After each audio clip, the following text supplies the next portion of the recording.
pemimpin itu udah Ya tentu udah biasa sepakat menderita.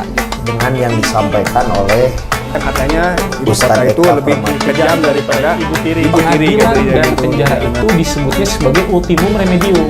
Teman ngopi itu di teman ngopi. Selamat datang di teman ngopi. Teman-teman ini tentang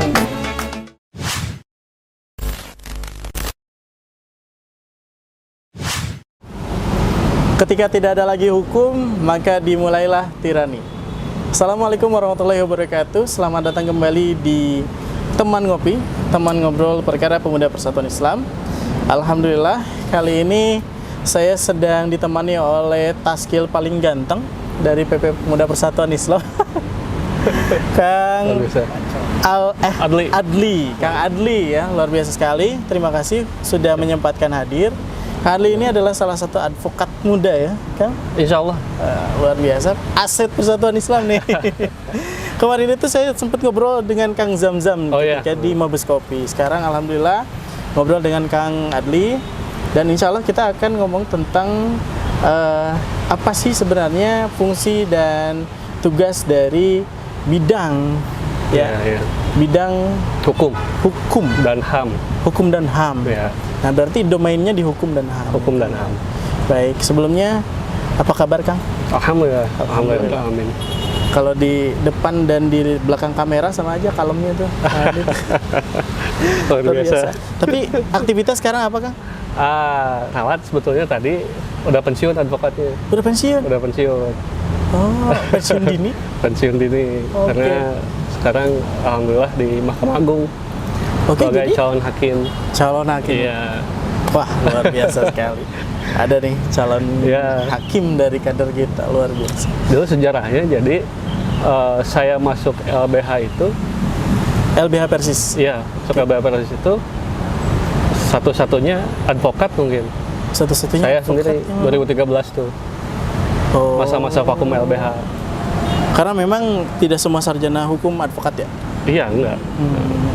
Jadi 2013 tuh ada Kang Yudi Kosasi, ya. Itu senior, orang-orang Garut pasti tahu nih Kang Yudi Kosasi. Iya, iya. Ada Kang Asep Saifuddin, tapi bukan dari Persis. Ya. Ada juga Pak Kadar Faisal. Oh, jadi kader organiknya memang Kang Adli? Mungkin pada saat itu ya, sebelumnya banyak saya dengar. Gitu. Oke. Jadi 2013 tuh vakum, masuk saya dan Kang Yudi, dan kita bareng-bareng dari awal.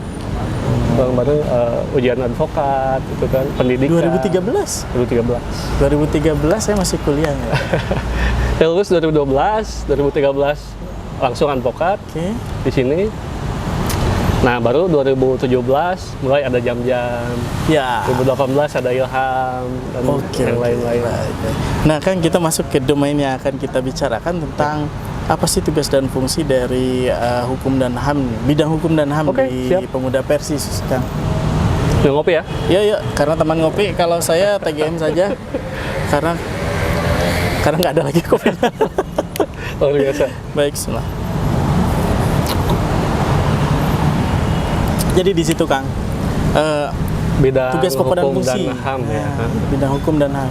Memang latar belakangnya itu dari keresahan bahwa perkembangan dakwah saat ini itu nggak bisa dengan cara-cara yang udah biasa. Dan itu dimulai keresahan itu dari sejak di LBH Persis. Oke. Karena kenapa tadi saya cerita di LBH Persis dulu? LBH Persis itu pada saat itu zaman Ustadz Abdurrahman, ya. Tugas dan fungsinya itu bertindak untuk dan atas pimpinan jamiah, ya, mendampingi atau mewakili di luar dan atau di dalam pengadilan. Oh, jadi LBH Persis lebih ke fungsi jika ada kasus hukum. Jadi bertindak untuk dan atas nama pimpinan jamiah. Yang mana di Kiaki Persis itu pimpinan jamiah bertindak untuk dan atas nama Persis. Sehingga ini kewenangan yang luar biasa gitu. Dan ternyata kebutuhannya muncul, use case-nya muncul. Banyak permasalahan sengketa yang melibatkan jamiah, sengketa wakaf. Saya yang berapa tuh wakaf berapa hektar di Bekasi ya? Kemarin Bekasi, itu yang terakhir di tuh ya? Ciamis, di Karawang. kan. Di antaranya itu yang memang Ya. didampingi begitu Ya. lebih didampingi. Jadi kebutuhannya pada saat itu ada, kewenangannya luar biasa besar, SDM-nya nggak ada. Oh. Aset Persis itu kan ada tanah, Ya. ada madrasah, gitu. Ya. Nah, sekuritasnya bagaimana? Ternyata nggak ada.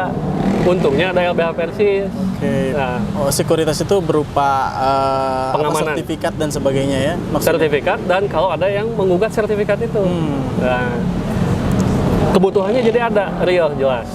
Sehingga pada saat itu, ketika kepemimpinan Ustadz Aceng dimuktamarkan, mulailah bertambah banyak tim LBH itu. Aman lah katakan. Nah, ketika kemudian saya berdiskusi dengan rekan-rekan di Pemuda, nah justru ini hilang. Di Pemuda Di nggak ada. Pemuda Persis nggak ada. Oh gitu. Padahal di Persis itu ada, kebutuhannya ada, SDM-nya yang nggak ada. Oke. Kalau di Pemuda Persis, Lalu kenapa nggak Kang gini? formasinya yang nggak ada. Formasinya yang nggak ada. Lalu begini, apakah memang itu? Menurut saya begini ya, kalau sederhananya, ya udah cukup aja di LBH urusan Pemuda Persis juga sama LBH. Ya. Gimana? Nah, ternyata otonomisasi organisasi ini mengharuskan itu. Contoh, bidang pendidikan di Persis ada, di Pemuda juga kan ada, itu kan. Oh iya. Bidang Jamiah di Persis, Pemuda juga ada. Nah, Supaya artinya, nantinya sinergi ya. betul. Artinya kebutuhan gerak Persis di ranah pemuda ini juga memerlukan sekuritas. Yang sekuritasnya itu harus ada di internalnya. Oke. Karena kita tahu di LBH sendiri kan, meskipun SDM-nya sudah diperkuat, Ya. tapi kan masih terbatas. Nah, untuk konsen di Pemuda Persis, oh ini harus nih ada bidangnya. Oke. Termasuk nomenklatur di kenegaraan juga kan ada. Oke. Nomenklatur di organisasi lain juga ada.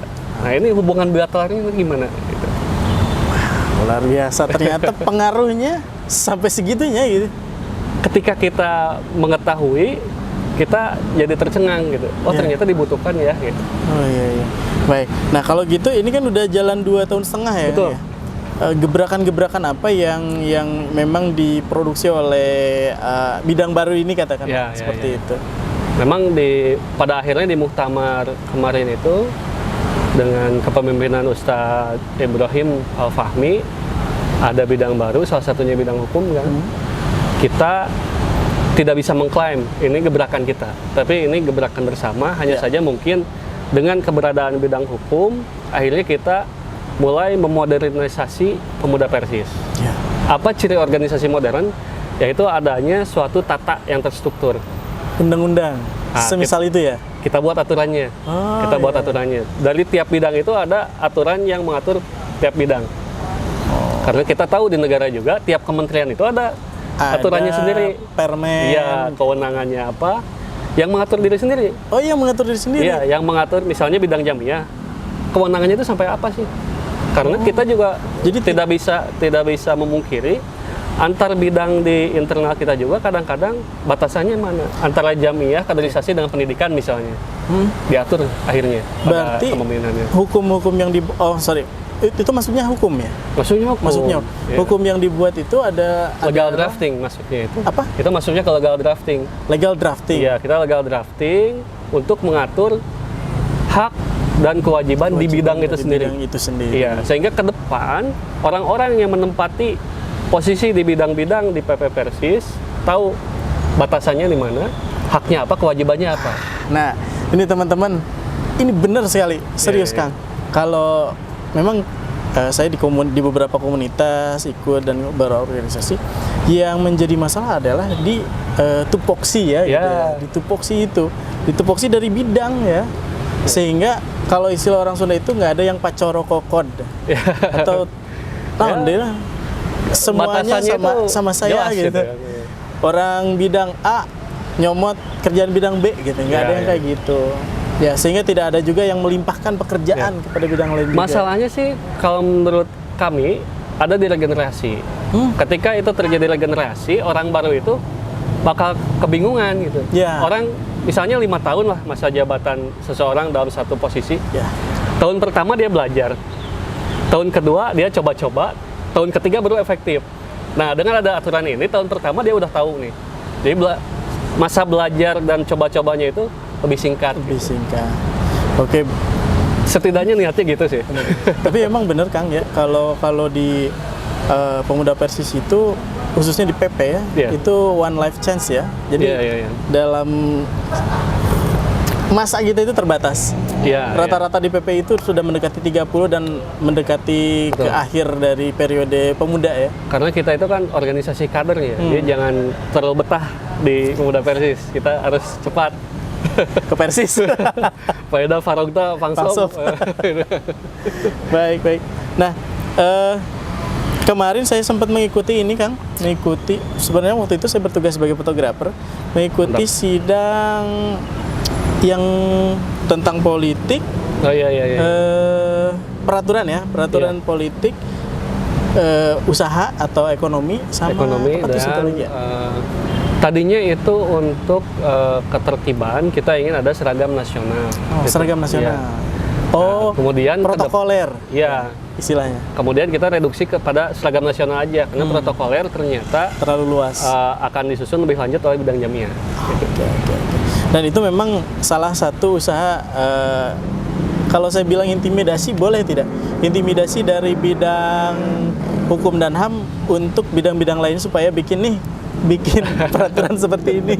Enggak, sebetulnya kan gini, kalau kita ya di perkuliahan dulu diajarkan IB Societies, IB-IUS. Ya, IB Societies itu di mana ada masyarakat, IB-IUS di sana ada hukum. Ya. Untuk kenapa harus ada hukum? Karena ada suatu tujuan yang ingin dicapai. Nah, kebetulan pada saat ini tujuan dari Pemuda Persis salah satunya adalah tentang ekonomi dan politik. Itu yang besar lah katakan. Nah, pola-polanya ini umat Pemuda Persis ini kebingungan. Ini harus, kalau saya ingin beraktivitas politik harus gimana? Harus ke siapa dulu? Apa yang harus saya lakukan? Nah, ketika itu terjadi kebingungan, hukum datang untuk memberikan kepastian. Ya. Sehingga asasnya itu kan dalam pembentukan peraturan itu ada 3, Kang. Ada kepastian, ada keadilan, ada kemanfaatan. Pasti, adil, manfaat. Ya. Nah, kita lihat itu berarti filsafat hukum gitu. Iya, jadi luar biasa nih kalau di telaah gitu kan. Tapi ini singkatnya, ini memberikan kepastian bagi anggota Pemuda Persis yang memiliki potensi besar untuk berkontestasi di ranah politik. Itu yang tentang politik. Ya, contoh, harus ke siapa dulu? Secara etika itu bisa. Tapi pasti beda-beda. Ada orang yang datang ke tokoh dulu. Ada orang yang datang ke PD dulu. Ada orang yang langsung ke PP karena kenal dengan taskilnya baik gitu kan. Itu udah benar. Akan tetapi tidak terjadi kepastian. Secara etos sudah benar. Secara etos kan kita bilang tuh benar.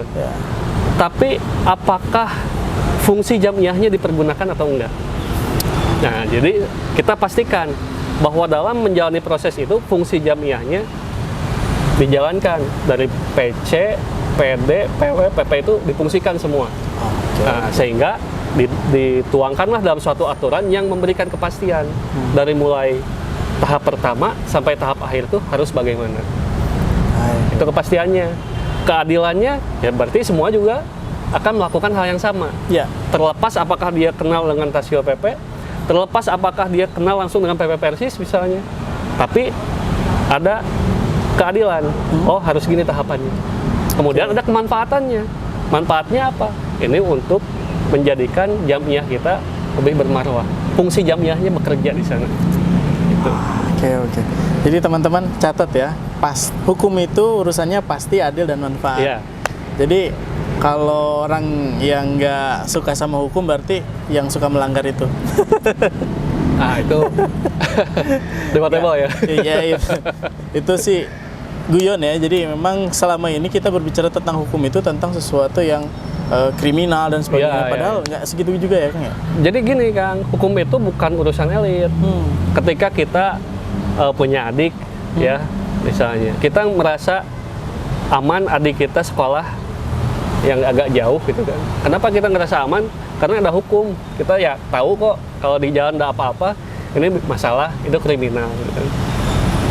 Kita juga nggak serampangan kalau kesal sama orang nggak asal nonjok, karena sebetulnya di dalam diri kita tahu ada hukum ini tuh salah gitu.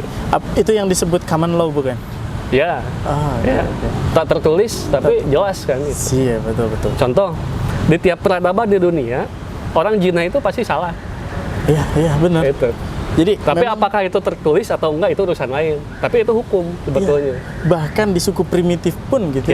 Hubungan badan tanpa pernikahan itu masalah gitu. Pembunuhan yang jelas.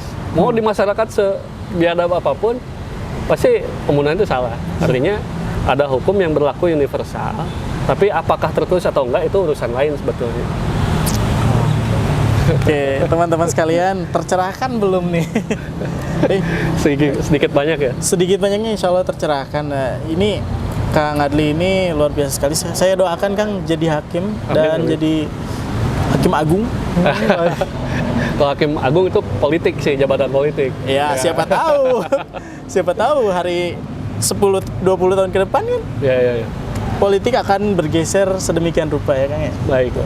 Nah, jadi pertama tentang fungsi dan tugas dari bidang hukum dan HAM itu sebenarnya tidak simpel-simpel amat, tapi juga nggak ribet-ribet amat ya Kang ya? Betul. Artinya sebetulnya tugasnya luar biasa besar, tapi untuk 2 tahun pertama ini kita fokusnya ke penataan internal. Itu. Kalau mimpi besarnya apa? Mimpi besarnya kita ada 3. Ada infiltrasi, ya. Kemudian infiltrasi. Nanti kita jelaskan. Ada infiltrasi, ada akselerasi, dan ada koreksi. Apa itu koreksi? Koreksi itu nanti ada peraturan yang nggak sejalan dengan nilai-nilai jamiah atau keislaman. Kita lakukan koreksi dengan cara yang konstitutif. Misalnya kita judicial review, ya. Kita hearing dengan legislatif, ya kan? Itu kita koreksi aturannya dengan cara-cara yang ada dasar hukumnya. Berarti ini keranahnya ke eksekutif atau ke keluar gitu. Ya, keluar. Sorry. Jadi itu mimpi besarnya. Kita ada fungsi koreksi itu. Jadi kita lakukan judicial review misalnya undang-undang Cipta Kerja. Ini bertentangan nih menurut hasil kajian kita, bertentangan dengan kepentingan masyarakat. Kita punya kewenangan untuk melakukan koreksi itu, untuk mewakili pemuda Persis, mewakili kepentingan umat tentunya. Kemudian juga ada fungsi akselerasi. Nah, ini rancangan undang-undang yang baik ini sebetulnya banyak. Contoh undang-undang ketahanan keluarga, ya, tahanan keluarga, fungsi keluarga itu diperkuat, masih RUU sampai saat ini. Nah, kita lakukan fungsi akselerasi, kita bantu sosialisasinya, kita bantu untuk dengar pendapat, ya, RDPU di DPR, kita bantu untuk bikin daftar inventarisir masalah yang harus diselesaikan. Itu akselerasi kita.